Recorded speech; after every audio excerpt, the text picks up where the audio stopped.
Oi, esse vídeo vai ser uma gravação bem aleatória mesmo.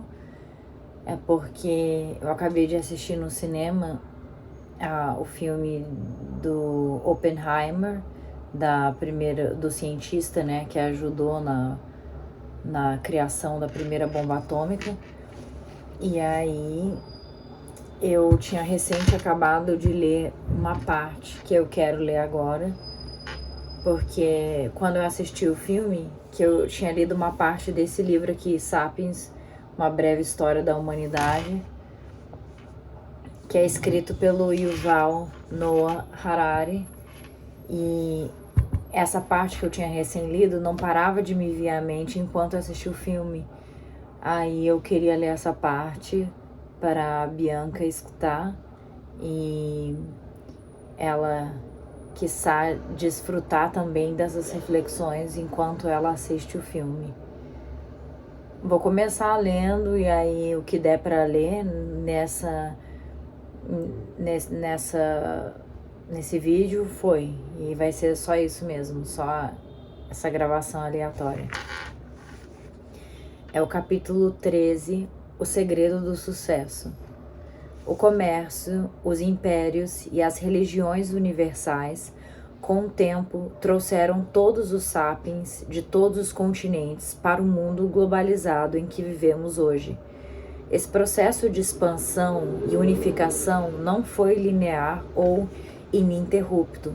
Entretanto, contemplando o panorama mais amplo, a transição de muitas culturas pequenas para culturas maiores e em menor quantidade e, por fim, para uma única sociedade global, foi provavelmente o resultado inevitável da dinâmica da história da humanidade. Contudo, dizer que uma sociedade global é inevitável não é o mesmo que dizer que o resultado final precisava ser o tipo de sociedade globalizada que temos hoje. Sem dúvida, é possível visualizar outros desfechos. Por que o inglês é tão disseminado atualmente e não o dinamarquês? Por que há cerca de 2 bilhões de cristãos e 1,25 bilhão de muçulmanos no mundo, mas apenas 150 mil zoroastrianos e nenhum maniqueísta? Se pudéssemos voltar 10 mil anos no tempo e reiniciar o processo, quantas vezes fosse necessário, será que iríamos sempre ver a ascensão do monoteísmo e o declínio do dualismo?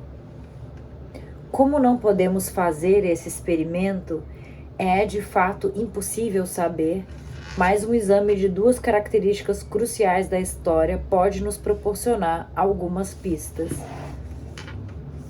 1. A falácia do olhar retrospectivo. Todo ponto na história é uma encruzilhada. Uma única estrada nos traz do passado para o presente, mas milhares de caminhos se abrem em direção ao futuro. Alguns são mais largos, mais planos e bem sinalizados, e por isso têm uma maior probabilidade de serem escolhidos. Porém, às vezes a história ou as pessoas que fazem a história toma rumos inesperados. No começo do século IV da era cristã, o Império Romano estava diante de um amplo leque de possibilidades religiosas.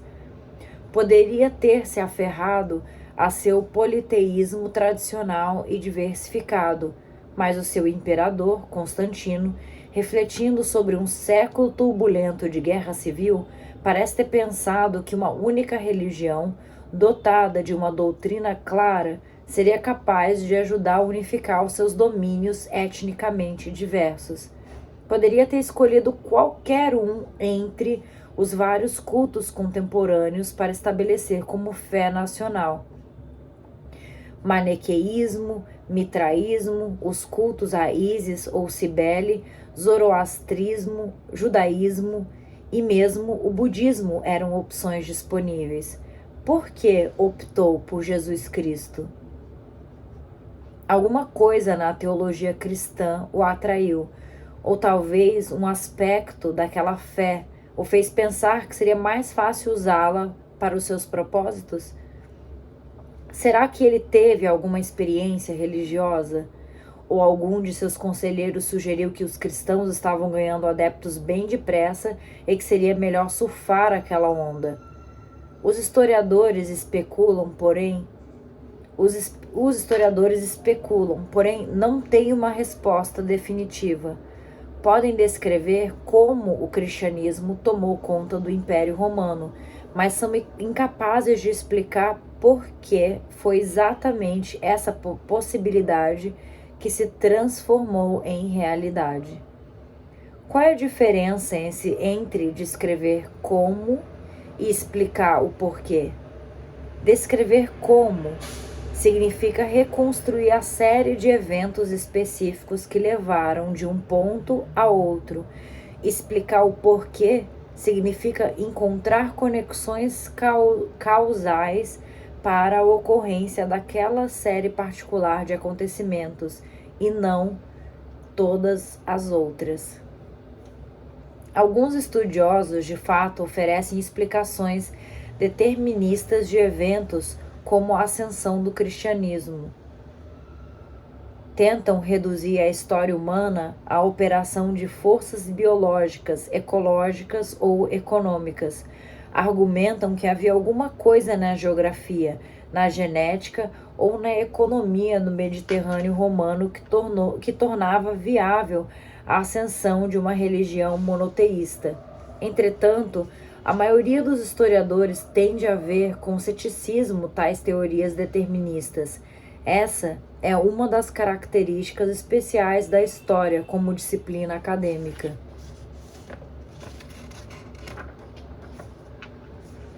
Quanto mais se conhece um período histórico particular, mais difícil é explicar por que as coisas aconteceram de uma forma e não de outra.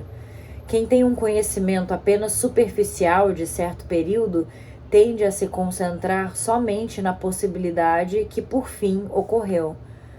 Com afirmações de que foi assim que aconteceu, explicam de maneira retrospectiva por que determinado resultado era inevitável. Os que possuem mais informações sobre o período têm um conhecimento bem maior dos caminhos que não foram tomados. Na verdade, as pessoas que conheciam melhor o período, as que viviam na época, eram as que menos sabiam. Para o romano comum do tempo de Constantino, o futuro era nebuloso.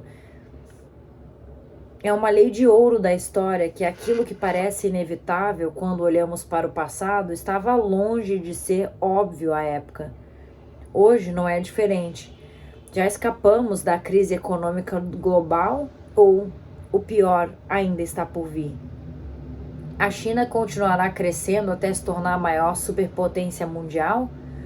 Os Estados Unidos perderão a sua hegemonia? A expansão do fundamentalismo monoteísta é a onda do futuro ou um redemoinho passageiro que terá pouca importância a longo prazo? Estamos rumando para um desastre ecológico ou para um paraíso tecnológico? Há bons argumentos em favor de todos esses resultados, mas não temos como saber ao certo. Dentro de algumas décadas, as pessoas olharão para trás e pensarão que as respostas para todas essas perguntas eram óbvias. É particularmente relevante enfatizar que possibilidades, talvez muito improváveis para os contemporâneos, com certeza se concretizam. Quando Constantino assumiu o trono em 306, o cristianismo era pouco mais que uma seita esotérica do Oriente. Se na época alguém sugerisse que ele estava prestes a se transformar na religião oficial de Roma, seria posto para fora das salas gargalhadas, assim como aconteceria com quem sugerisse agora que, no ano de 2050, o Hare Krishna será a religião oficial dos Estados Unidos. Em outubro de 1913, os bolcheviques eram uma pequena facção radical russa. Nenhuma pessoa razoável teria predito que, dentro de apenas 4 anos, eles controlariam o país. Em 600, era ainda mais ridícula a noção de que um bando de árabes que vivia no deserto em breve conquistaria um território que ia do Oceano Atlântico à Índia. Na verdade, caso o exército bizantino houvesse rechaçado o ataque inicial, o islamismo provavelmente teria permanecido como um culto obscuro conhecido só por um punhado de especialistas. Os estudiosos teriam então uma tarefa muito fácil para explicar por que um credo baseado na revelação de um mercador de meia-idade de Meca nunca poderia ter deslanchado. Não que tudo seja possível. Forças geográficas, biológicas e econômicas geram restrições. No entanto, essas restrições deixam ampla margem para ocorrências surpreendentes que não parecem limitadas por nenhuma lei determinista. Essa conclusão decepciona muita gente que prefere que a história seja determinista. O determinismo é atraente por implicar que o nosso mundo e nossas crenças são um produto natural e inevitável da história. Assim, é natural e inevitável que vivamos em estados-nações, organizemos a nossa economia em função de princípios capitalistas e acreditemos fervorosamente em direitos humanos. Reconhecer que a história não é determinista significa reconhecer que é apenas uma coincidência o fato de que a maioria das pessoas hoje acredita no nacionalismo, no capitalismo e nos direitos humanos. A história não pode ser explicada de forma determinista e não pode ser prevista porque é caótica. São tantas forças em jogo com interações tão complexas que variações extremamente pequenas na potência dessas forças e no modo como interagem produzem diferenças enormes nos resultados. Não só isso, mas a história é o que se chama de sistema caótico de nível 2. Os sistemas caóticos se apresentam de duas formas. O caos de nível 1 é o que não reage a predições sobre ele. As condições meteorológicas, por exemplo, constituem um sistema caótico de nível 1. Embora influenciado por milhares de fatores, podemos formular modelos de computador que levam em consideração um número cada vez maior deles para produzir previsões do tempo cada vez melhores. O caos de nível 2 reage às previsões sobre ele e, por isso, não pode jamais ser previsto com exatidão. Os mercados, por exemplo, são um sistema caótico de nível 2. O que acontecerá se desenvolvermos um programa de computador capaz de prever com 100% de precisão o preço do petróleo amanhã? O preço do petróleo reagirá na mesma hora à previsão, que, portanto, deixará de se realizar.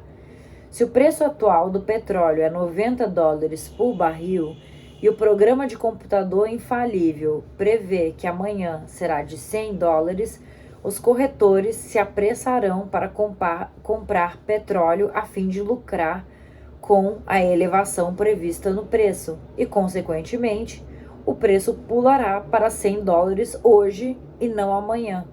E o que ocorrerá amanhã? Ninguém sabe.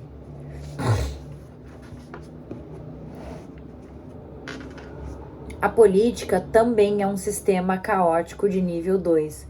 Muitos criticam os especialistas em União Soviética pela falta de previsão das revoluções de 1989, ou condenam quem estuda o Oriente Médio por não terem antevisto a Primavera Árabe de 2011.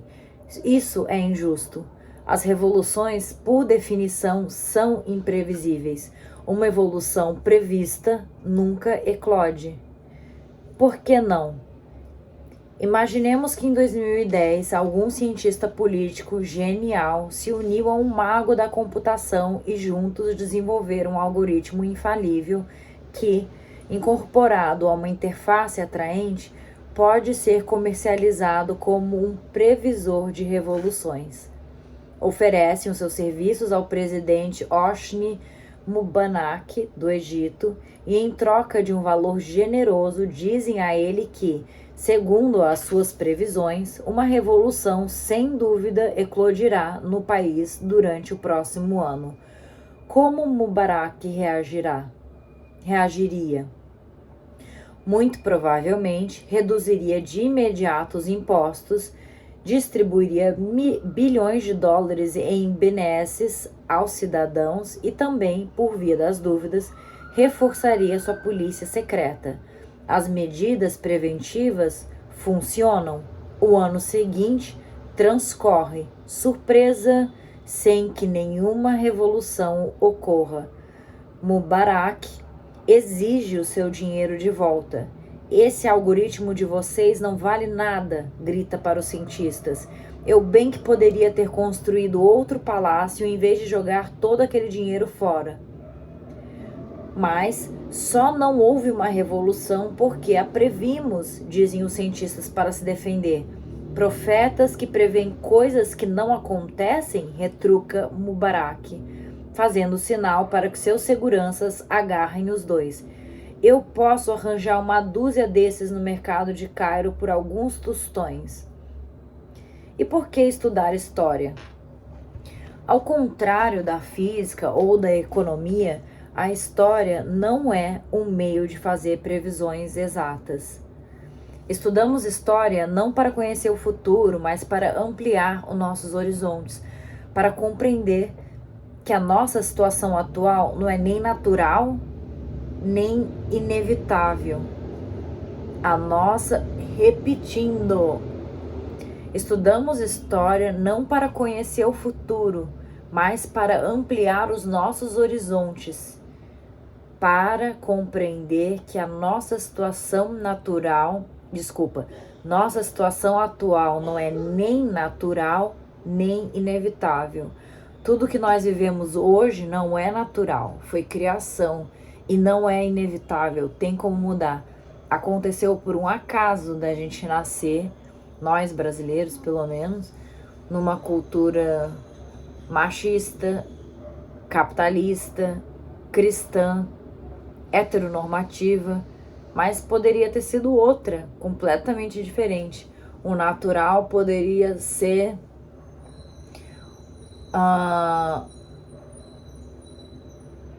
sei lá, feminista, imagina, que loucura.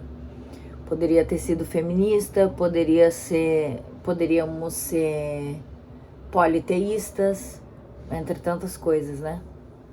É lindo imaginar isso. E de toda forma, como ele fala, é importante a gente estudar a história para ampliar nossos horizontes, não ficarmos tão fixos à ideia de porque nascemos assim, precisa ser assim. Não precisa ser assim, aconteceu assim, mas existem aí todas as possibilidades que existem para quem está vivo, pensa e usa do seu livre-arbítrio sem que faça mal a outra pessoa, né? Então, estudamos história não para conhecer o futuro, mas para ampliar os nossos horizontes, para compreender que a nossa situação atual não é nem natural, nem inevitável e que, consequentemente, temos muito mais possibilidades diante de nós do que imaginamos. Por exemplo, ao estudar como se deu a dominação dos africanos pelos europeus, podemos entender que não há nada de natural ou inevitável na hierarquia racial e que o mundo podia perfeitamente ter uma conformação diferente. 2. Clio, a musa cega da história. Não podemos explicar as escolhas que a história faz, porém podemos dizer algo muito importante sobre elas. As escolhas da história não são feitas para beneficiar os humanos. Não há nenhuma prova de que o bem-estar dos seres humanos inevitavelmente melhore ao longo da história. Não há nenhuma prova de que culturas benéficas para os humanos tenham êxito e se disseminem, ao passo que culturas menos benéficas desapareçam. Não há nenhuma prova de que o cristianismo foi uma escolha melhor do que o maniqueísmo, ou que o Império Árabe foi mais benéfico que o persa sassânida. Não há prova de que a história esteja trabalhando em favor dos humanos, porque não temos uma escala objetiva para medir esse benefício. Culturas diversas definem o que é bom de forma diferente, e não temos parâmetros objetivos para esse julgamento. Eu estava conversando com meu ex-chefe hoje e eu tive esses momentos de mente explodindo. Que eu estava criticando o fato de que a pessoa já se tornou tão escravizada da rede social que às vezes ela abre mão de usufruir de uma refeição gostosa que foi preparada ali quentinha no restaurante posto à sua mesa, e a pessoa fica ali dando 1000 cliques perfeitos e a refeição modificando. Por quê? Porque a prioridade dela é a fotografia. E aí ele falou assim, o Kaufman falou assim, ué, mas você não sabe se o prazer da pessoa é maior na fotografia do que na refeição. Eu falei, caraca, é isso. A situação em que o ser humano chegou hoje, mais gostoso é para ele o retorno das redes sociais do que o prato. E se isso dá mais prazer para ele, se entregue a esse prazer, entendeu? O importante é sentir prazer. Que loucura! E eu julgando a pessoa que quer ficar ali viciadona. Tipo, se pra ela o gosto da refeição quente é menos prazerosa do que o retorno dos cliques, vá lá, clique, né? Cara, que loucura, como é, né? Mas bem,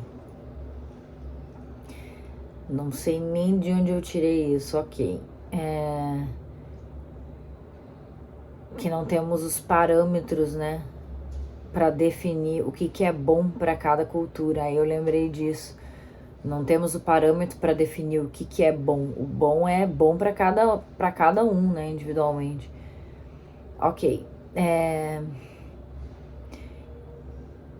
Os vencedores, é claro, sempre creem que a sua definição é a correta. Mas por que deveríamos confiar nos vencedores? Os cristãos acreditam que a vitória do cristianismo sobre o maniqueísmo foi benéfica para a humanidade. Porém, se não aceitamos a visão do mundo dos cristãos, não há motivo para concordar com eles. Os muçulmanos acreditam que a queda do Império Sassânida, que lhes deu o poder, foi benéfica para a humanidade. No entanto, esses benefícios só são evidentes se aceitarmos a visão do mundo dos muçulmanos. É perfeitamente possível que estivéssemos em uma situação melhor se o cristianismo e o islamismo tivessem sido esquecidos ou derrotados. O número cada vez maior de estudiosos vê as culturas como um tipo de infecção ou parasita mental, com os humanos como hospedeiros involuntários. Os parasitas orgânicos, como os vírus, vivem dentro do corpo de seus hospedeiros, multiplicam-se e passam de um hospedeiro para o outro, alimentam-se deles, enfraquecendo-os e às vezes até os matando. Desde que os hospedeiros vivam por tempo suficiente para transmiti-lo, o parasita pouco se importa com a condição do hospedeiro. Do mesmo modo, as ideias culturais que vivem dentro da mente dos humanos se multiplicam e se disseminam de um hospedeiro para o outro, às vezes debilitando-os ou até mesmo os matando.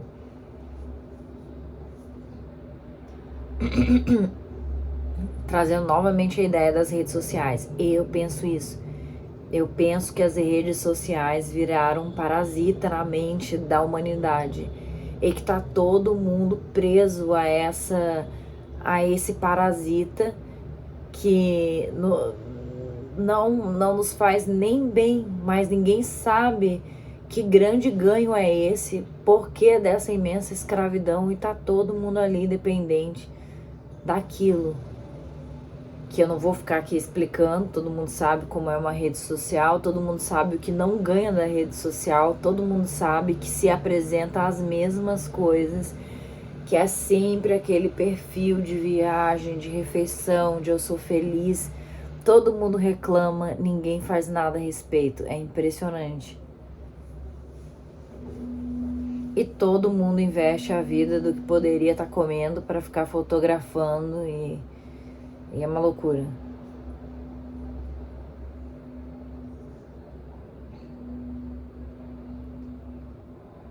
E é isso, né? Às custas do hospedeiro que o parasita vive. E tem inúmeras charges, né, das pessoas fotografando o outro morrendo, mas está fotografando ao invés de estar salvando o outro que morre. Do mesmo modo, as ideias culturais que vivem dentro da mente dos humanos se multiplicam e se disseminam de um hospedeiro para o outro, às vezes debilitando-os ou até mesmo os matando. Uma ideia cultural, como a crença no céu cristão acima das nuvens ou no paraíso comunista aqui na Terra, pode compelir um humano a dedicar a sua vida a divulgá-la, mesmo com risco de morte. O humano morre, mas a ideia se espalha. De acordo com essa abordagem, as culturas não são conspirações formuladas por algumas pessoas a fim de levar vantagem sobre outras, como os marxistas tendem a pensar. Pelo contrário, as culturas são parasitas mentais que surgem acidentalmente e depois se aproveitam de todos que são contaminados por eles. O jeito que o Yuval fala, parece que a cultura é um organismo vivo que também está na batalha da sobrevivência da espécie, né? É incrível. Esse livro, cara, é um presentão. Ele te ajuda a parar para pensar a vida de uma forma que eu sozinha nunca parei para pensar antes, e nem sei se teria condição de chegar a essas conclusões se eu sozinha ficasse aqui refletindo. Essa abordagem é, por vezes, chamada de memética. Ela presume que, assim como a evolução orgânica está baseada na replicação de unidades de informação orgânica chamada de genes, a evolução cultural está baseada na replicação de unidades de informação cultural chamada de memes. Culturas bem-sucedidas são aquelas que conseguem reproduzir mais os seus memes, quaisquer que sejam os custos e os benefícios para os hospedeiros humanos. A maioria dos especialistas no campo das humanidades despreza a memética, vendo-a como um esforço amador para explicar processos culturais com analogias biológicas grosseiras. Mas muitos desses mesmos estudiosos acolhem o irmão gêmeo da memética, o pós-modernismo. Em vez de memes, os pensadores pós-modernistas falam de discursos como os elementos básicos na construção das culturas. No entanto, eles também consideram que as culturas se propagam por conta própria, sem se importar com o bem da humanidade. Por exemplo, os pensadores pós-modernistas descrevem o nacionalismo como uma praga mortal que se espalhou por todo o mundo nos séculos XIX e XX, causando guerras, opressão, ódio e genocídio. No momento em que pessoas num país foram contaminadas, os habitantes dos países vizinhos também tinham grande chance de pegar o vírus. O vírus nacionalista se apresentava como benéfico para todos os seres humanos, ainda que só tenha sido para si mesmo.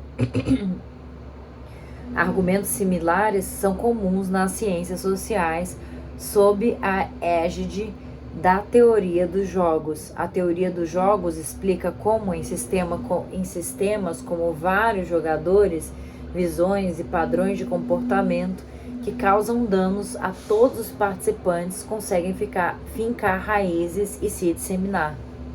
As corridas armamentistas são um exemplo famoso. Muitas delas levam quem delas participa à falência sem realmente alterar a balança de poderio militar. Quando o Paquistão compra caças avançados, a Índia reage com compras semelhantes. Quando a Índia desenvolve bombas nucleares, o Paquistão faz o mesmo. Quando o Paquistão aumenta sua marinha, a Índia toma medida idêntica. No final do processo, a balança de poder tende a permanecer praticamente igual ao que era antes, mas enquanto isso, bilhões de dólares poderiam ter sido investidos em educação ou saúde e foram gastos em armas.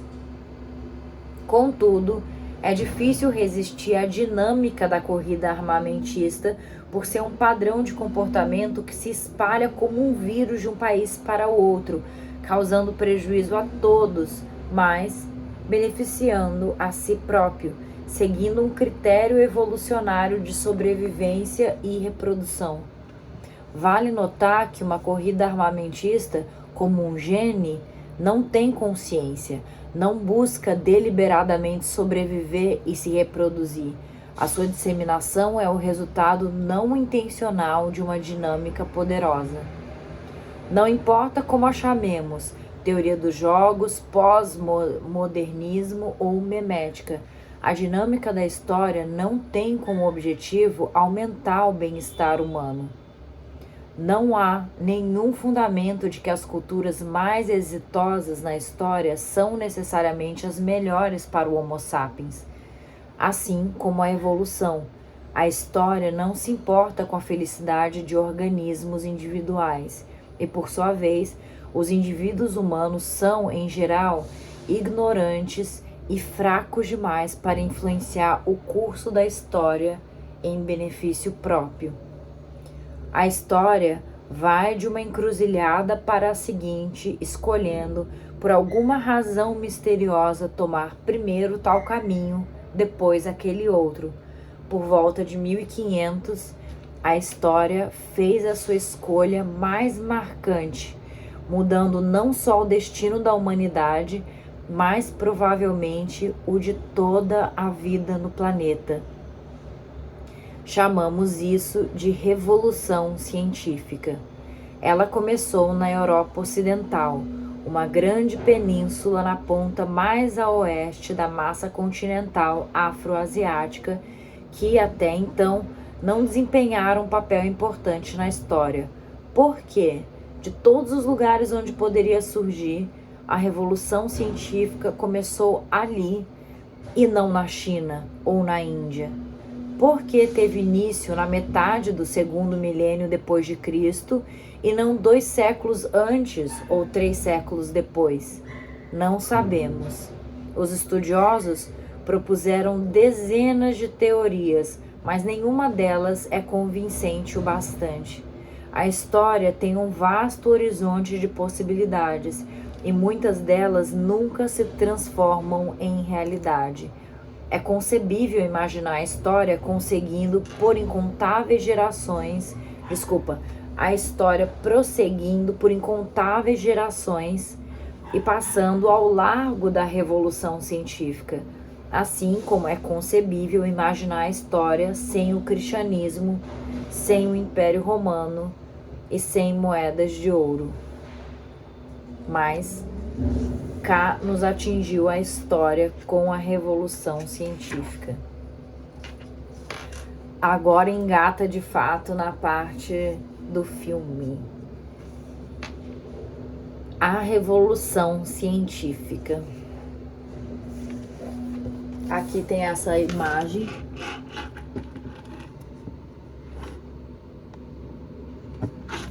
Cada centímetro, né?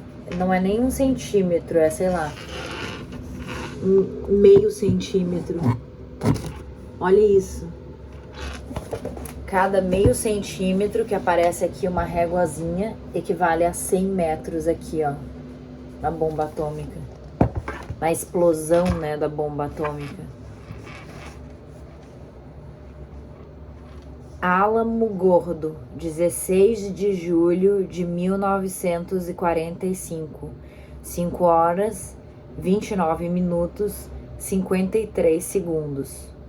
8 segundos depois de a primeira bomba atômica ter sido detonada.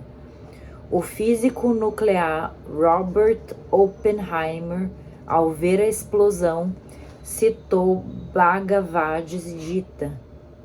Agora me transformo na morte, a destruidora de mundos.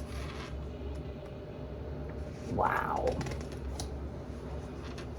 Poderosíssimo, né? Aquele momento em que o mundo se tornou... Aquele momento em que o mundo era algo antes e depois deste momento, né? Capítulo 14. A descoberta da ignorância. Eu vou fazer assim, eu vou ler até 1 hora. O que eu li até 1 hora é isso. Isso.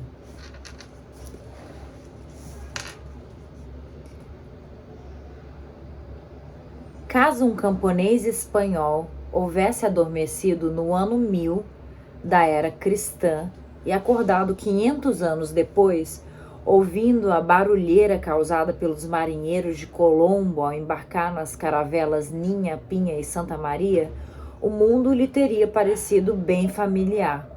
Apesar das muitas mudanças na tecnologia, nos costumes e nas fronteiras políticas, esse Rip Van Winkle é um personagem de um conto de Washington Irving que dorme numa colônia inglesa nos Estados Unidos e acorda 20 anos depois com o país já independente. Esse Rip Van Winkle medieval teria se sentido em casa. No entanto, se algum dos marujos de Colombo tivesse entrado num sono semelhante e acordado com um toque de celular no século XXI, ele se teria visto num mundo tão estranho que escaparia à sua compreensão. Será que estou no paraíso? Quem sabe se perguntasse, ou talvez no inferno? Os últimos 500 anos testemunharam um crescimento fenomenal e inédito no poderio humano. Em 1500, havia cerca de 500 milhões de Homo sapiens em todo o mundo. Hoje, em apenas 500 anos, hoje há 7 bilhões. E hoje já há 8 bilhões, né? Estima-se que a quantia total dos bens e serviços produzidos pela humanidade em 1500 eram de 250 bilhões de dólares em valores atuais. Hoje, a cifra da produção humana em um ano está próxima de 60 trilhões de dólares. Em 1500, a humanidade consumia cerca de 13 trilhões de calorias de energia por dia. Hoje, consumimos 1.500 trilhões de calorias diárias. Vale a pena olhar de novo esses números. A população humana aumentou 14 vezes, a produção 240 vezes, o consumo de energia 115 vezes. Conclusão, somos muito consumistas. Vamos supor que um navio de guerra moderno fosse transportado de volta para o tempo de Colombo. Em poucos segundos, ele poderia transformar a Ninha, a Pinha e a Santa Maria em serragem e depois afundar as esquadras de todas as grandes potências mundiais da época sem sofrer um só arranhão. 5 cargueiros modernos seriam suficientes para levar toda a carga transportada pela frota comercial mundial. Um computador moderno poderia facilmente armazenar as palavras e os números inscritos em todos os tomos e rolos de pergaminho de todas as bibliotecas medievais sem ocupar completamente a sua memória. Qualquer grande banco atual tem mais dinheiro que todos os reinos pré-modernos do mundo junto. Em 1500, poucas cidades tinham mais de 100 mil habitantes. A maior parte dos edifícios era feita de barro, madeira e palha. Uma construção de 3 andares era um arranha-céu. As ruas eram caminhos de terra esburacados que ficavam com muito pó no verão e muita lama no inverno, apinhados de pedestres, cavalos, cabras, galinhas e algumas carroças. Os ruídos urbanos bem comuns eram as vozes de humanos e de animais, além de um martelo ou serrote ocasional. Depois que o sol se punha, a cidade ficava escura, com apenas uma vela ou uma tocha tremeluzindo aqui e ali em meio às trevas. Se um habitante de qualquer uma dessas cidades pudesse ver as modernas Tóquio, Nova York ou Mumbai, o que pensaria? Antes do século XVI, nenhum ser humano havia circunnavegado a Terra. Isso mudou em 1522, quando a expedição de Magalhães retornou à Espanha após uma viagem de 72 mil quilômetros que durou 3 anos e custou a vida de quase todos os membros da tripulação, incluindo o próprio Magalhães. Esse tipo de coisa que é igual à ideia do parasita que ele falou, de quando uma ideia posta na nossa cabeça nos leva até a morte. A ideia vence à custa do hospedeiro. Todo mundo nessa tripulação morreu. É claro, isso é fundamental. Senão, como haveriam os grandes marcos da nossa história? Imagina se todo mundo se acovardasse, ninguém quisesse dar essa volta ao mundo. Ninguém quisesse, sabe, levar a cabo certas missões que exigem muita coragem, inclusive o preço da vida. Mas a lógica é essas, né? A ideia toma a vida da pessoa.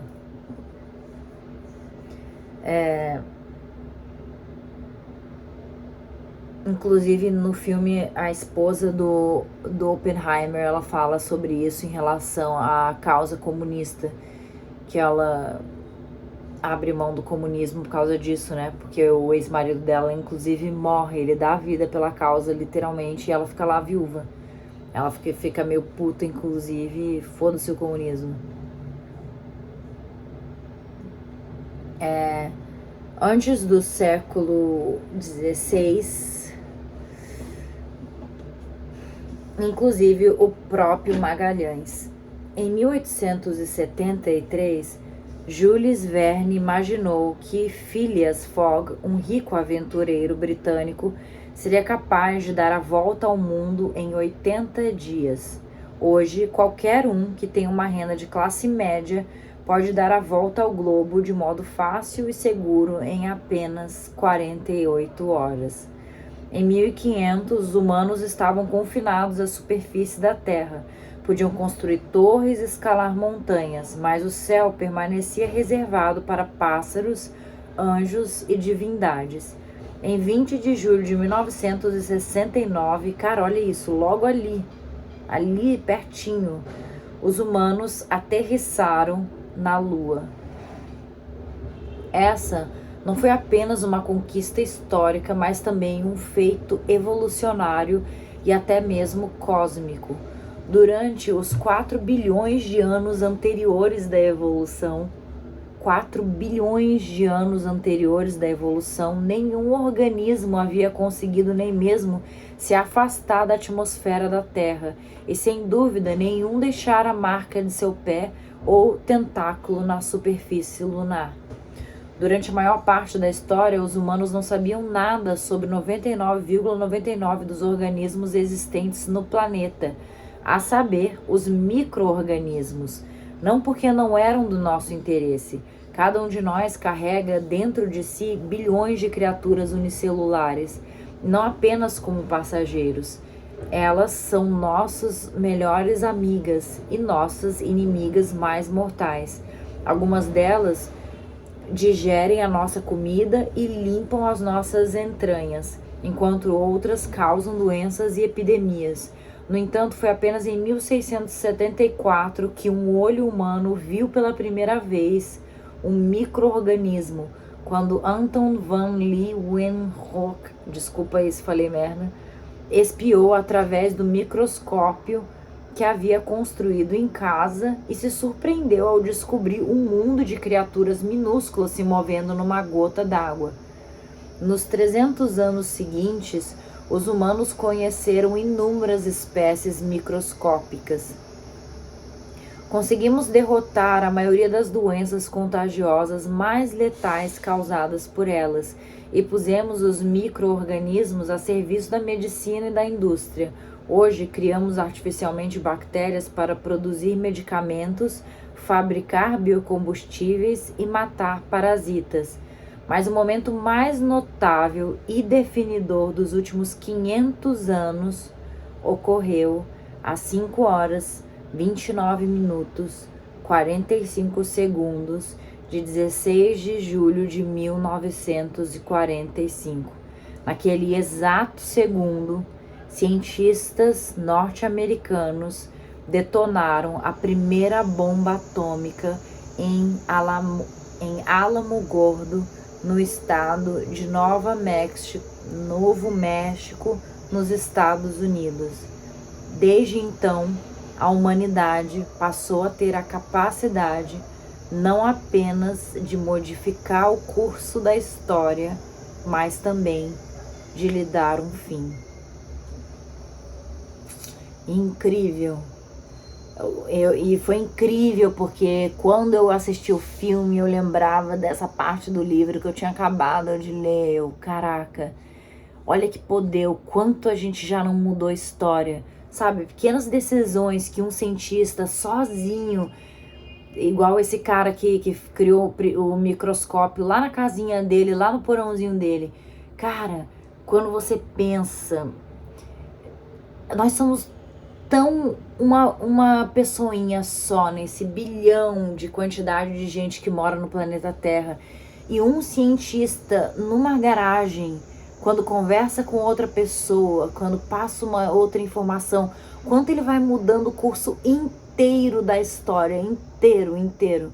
É muito poderoso. Primeiro eu tava viajando nessa ideia, né, de como um ser humano é capaz de influenciar tanto. Tipo, esses dias eu voltei de uma competição de voo, né? Eu vim lá de longe. Quando você vem lá de longe, você só vê luzinhas. Primeiro você vê porra nenhuma, né? Vê só a nuvem e torce pra neblina não impedir um voo de ver o outro e não ter nenhum acidente. Beleza. Aí depois você vê as montanhas. Depois você vê as pequenas luzes. Depois você consegue ver a cidade. Depois você consegue reconhecer, o pão de açúcar, o sei lá o quê. E sabe, desse grande formigueiro que eu via de cima, as coisas vão dando um zoom. E do planeta que parece uma pequena coisa que você vê lá de cima, de repente vai ampliando e você consegue ver Rio de Janeiro, meu bairro, o aeroporto. E de repente tá lá, passando do lado o local que eu trabalho. Consigo ver consigo ver o prédio que eu trabalho, consigo ver o prédio que eu troco meu uniforme. Eu poderia me imaginar, olha eu ali, olha aquele ser ali que tem uma vida. Olha que loucura, né, cara? Olha que loucura. É linda, a vida é impressionante, é um caos, ela flui sem nenhuma direção, ela tá acontecendo. E nesse mundo inteiro tem eu aqui, e tem aquele cientista lá. E tem aqueles cientistas lá que juntos sentaram e pensaram e de repente tomaram as decisões ali morais deles. Vamos mesmo construir isso que tem o poder de destruir o mundo? E tomaram lá as decisões deles, que as decisões deles colocaram a nossa vida na mão deles. E daí pra frente o ser humano tem a condição de acabar com o mundo. Olha isso. E aquela flecha que depois de atirada não dá ré. E é isso. A nossa vida. Cara, uma loucura.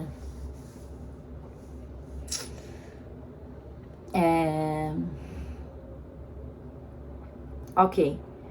O processo histórico que levou a Alamo Gordo e a Lua é conhecido como Revolução Científica. Quando a humanidade conquistou poderes novos e enormes ao investir recursos em pesquisa científica, trata-se de uma revolução porque até cerca de 1500, os humanos em todo o mundo duvidavam de sua capacidade de desenvolver novos poderes medicinais, militares e econômicos, embora Embora governos e mecenas ricos proporcionassem fundos para educação e para bolsas de estudo, o objetivo era, em geral, preservar as capacidades existentes em vez de adquirir novas aptidões. O típico governante pré-moderno dava dinheiro a sacerdotes, filósofos e poetas na esperança de que eles legitimassem o seu domínio e mantivessem a ordem social. Ele não esperava que descobrissem novos remédios, inventassem novas armas ou estimulassem o crescimento econômico. Ao longo dos últimos 5 séculos, os humanos passaram cada vez mais a acreditar que poderiam aprimorar as suas habilidades ao investir em pesquisa científica. Não se tratava apenas de uma fé cega. Isso foi comprovado diversas vezes de forma empírica. Quanto mais provas surgiam, maiores eram os recursos que indivíduos ricos e governos estavam dispostos a aplicar em ciência.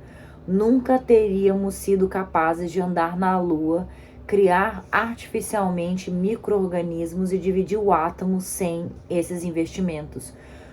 O governo dos Estados Unidos, por exemplo, em décadas recentes, destinou bilhões de dólares para o estudo da física nuclear.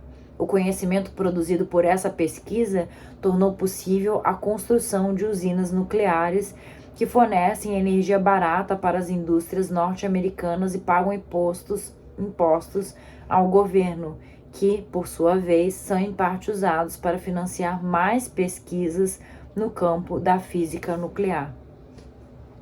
Poder gera recursos, que gera pesquisa, que gera poder, que gera recursos. É um esqueminha aqui que ele fez. É um círculo que nunca acaba. O ciclo se fecha na revolução científica. A ciência necessita mais do que somente pesquisa para progredir. Ela depende do reforço mútuo entre ciência, política e economia. As instituições políticas e econômicas fornecem os recursos sem os quais a pesquisa científica é quase impossível. Em troca, a pesquisa científica fornece novos poderes que são usados, entre outras coisas, para obter novos recursos, alguns dos quais reinvestidos em pesquisa. Por que os humanos modernos desenvolveram uma fé cada vez maior em sua capacidade de obter novos poderes através da pesquisa? O que forjou o elo entre ciência, política e economia?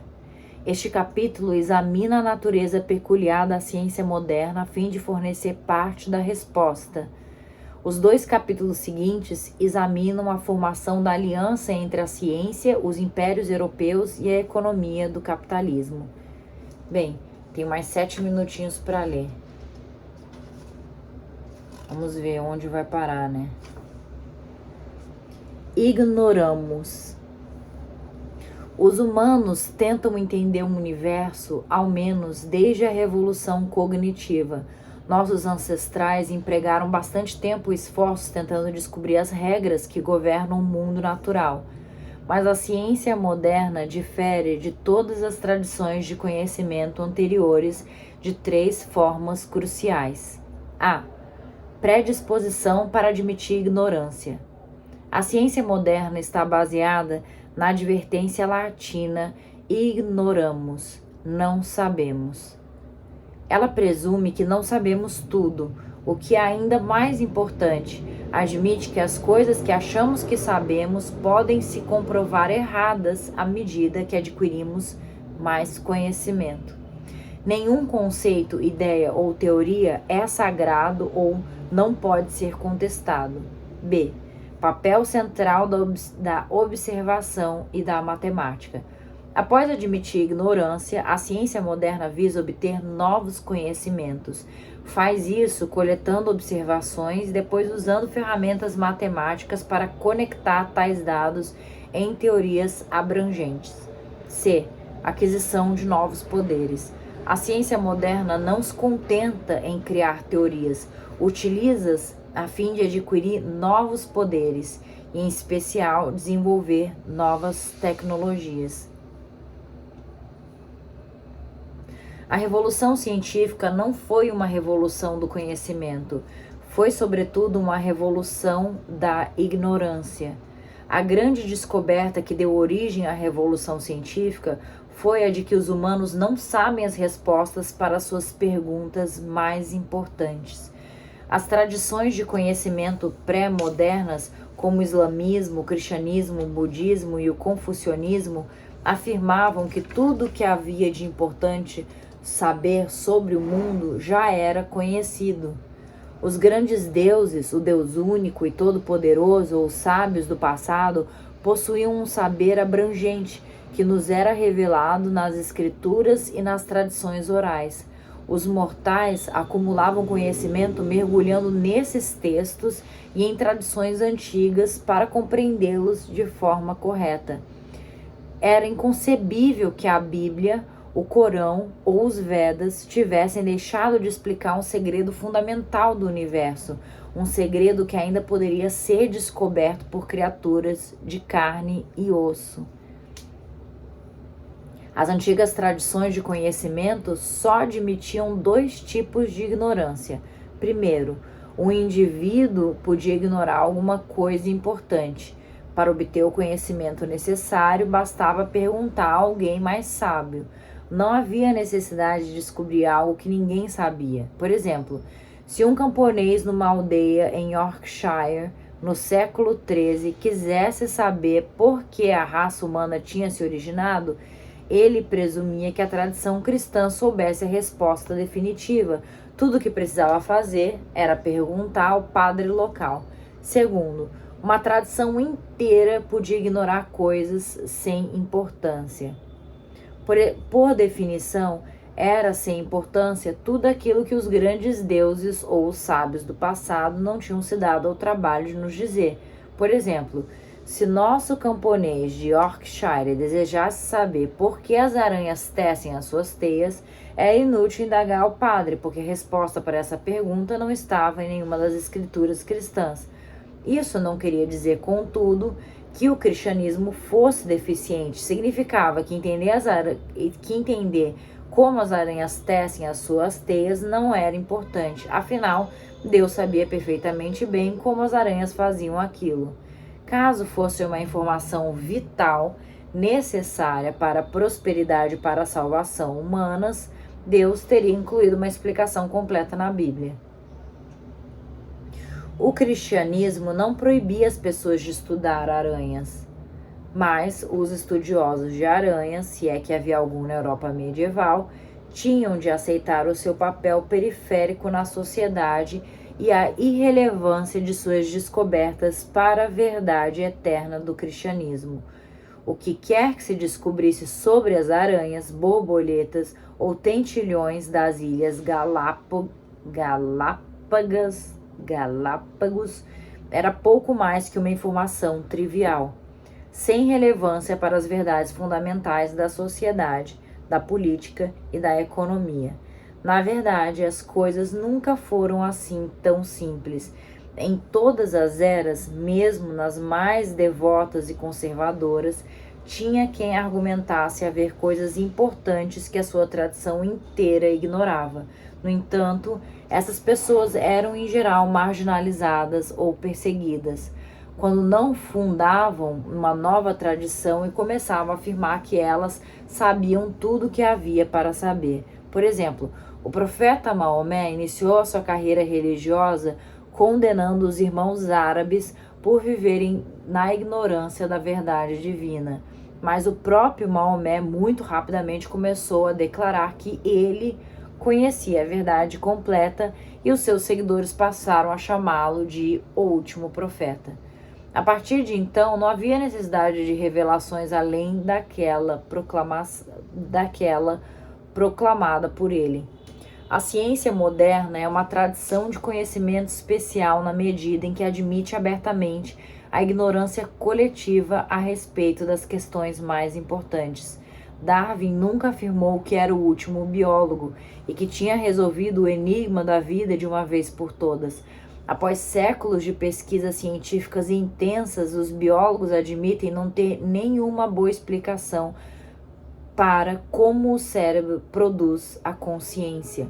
Os físicos reconhecem não saber o que causou o Big Bang ou como conciliar a mecânica quântica com a teoria geral da relatividade. Em outros casos, teorias científicas conflitantes são debatidas de maneira acalorada com base em novas evidências que surgem a todo momento. Um exemplo notável são as discussões sobre a melhor maneira de conduzir a economia. Embora certos economistas possam afirmar que seu método é o melhor, a ortodoxia se altera a cada crise financeira e a cada bolha no mercado de ações, em geral admitindo que ainda não temos a palavra final sobre o assunto. Em outros casos, certas teorias são confirmadas de modo tão consistente pelas evidências disponíveis que todas as afirmativas foram há muito deixadas de lado. Essas teorias são aceitas como verdade, desde que todos concordem em que, caso surja alguma evidência que as contradiga, elas terão de ser revistas ou abandonadas. Bons exemplos disso são as teorias das placas tectônicas e a teoria da evolução. A predisposição para admitir ignorância tornou a ciência moderna mais dinâmica, flexível e inquisitiva que qualquer tradição de conhecimento anterior. Isso fez com que a nossa capacidade de compreender como o mundo funciona e a nossa habilidade de inventar novas tecnologias se expandissem de forma extraordinária. Conclusão: a predisposição a admitir que está errado é o início do começo do acerto. Você ter certeza de que o que você sabe não é verdade absoluta e que você não está sempre certo e que você pode errar é o primeiro passo para começar a acertar. Isso é muito bonito. Isso foi o papel, isso foi o que ajudou a gente a evoluir. Começar a admitir que nós não sabíamos de tudo e que se algo se demonstrar errado, se analisa aquilo e que se encontre a resposta certa, né? Isso é muito bonito.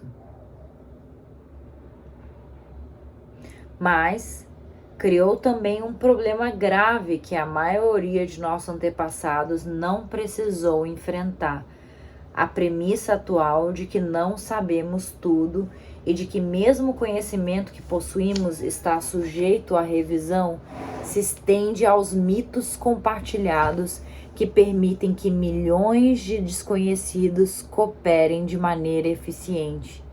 Verdade, porque esse é o papel da religião, né? A religião, o nacionalismo, tudo isso faz com que um monte de desconhecido coopere um com o outro, porque eles têm essas crenças em comuns. Mas aí chega a ciência falando que isso não é verdade, começa a complicar as coisas, né? Se as evidências mostram que muitos desses mitos são duvidosos, como podemos manter a nossa sociedade unida? Como as nossas comunidades, nossos países e o sistema internacional podem funcionar? Todas as tentativas modernas de estabilizar a ordem sociopolítica têm sido forçadas a depender de dois métodos não científicos. A. Tomar uma teoria científica e, contrariando as práticas científicas usuais, declarar que ela é uma verdade final e absoluta. Esse foi o método utilizado pelos nazistas ao afirmarem que suas políticas raciais eram o corolário de fatos biológicos, e pelos comunistas ao afirmarem que Marx e Lenin tinham descoberto verdades econômicas absolutas que jamais seriam refutadas. B. Deixar a ciência de fora e viver de acordo com uma verdade absoluta não científica. Essa tem sido a estratégia do humanismo liberal, baseada na crença dogmática no valor único e nos direitos dos seres humanos. Uma doutrina que embaraçosamente tem pouco em comum com o estudo científico do Homo sapiens. Mas isso não deveria nos surpreender. Mesmo a ciência depende de crenças religiosas e ideológicas para justificar e financiar as suas pesquisas. A cultura moderna, apesar de tudo, tem se relevado mais disposta a abraçar a ignorância do que qualquer cultura até então. Uma das coisas que tornou possível manter as ordens sociais modernas unidas foi a disseminação de uma fé quase religiosa na tecnologia e nos métodos de pesquisa científica, que até certo ponto substituíram a crença em verdades absolutas. Vou ficar por aqui. Foi meio louco. Falei bastante, né? Mais do que eu costumo. Bia, tomara que você tire algum proveito disso. Talvez foi só pira minha. Só eu que gostei demasiadamente dessa parte na hora que eu assisti o filme. Mas espero que, caso você consiga assistir antes do filme, você aproveite. Bissu. Hasta.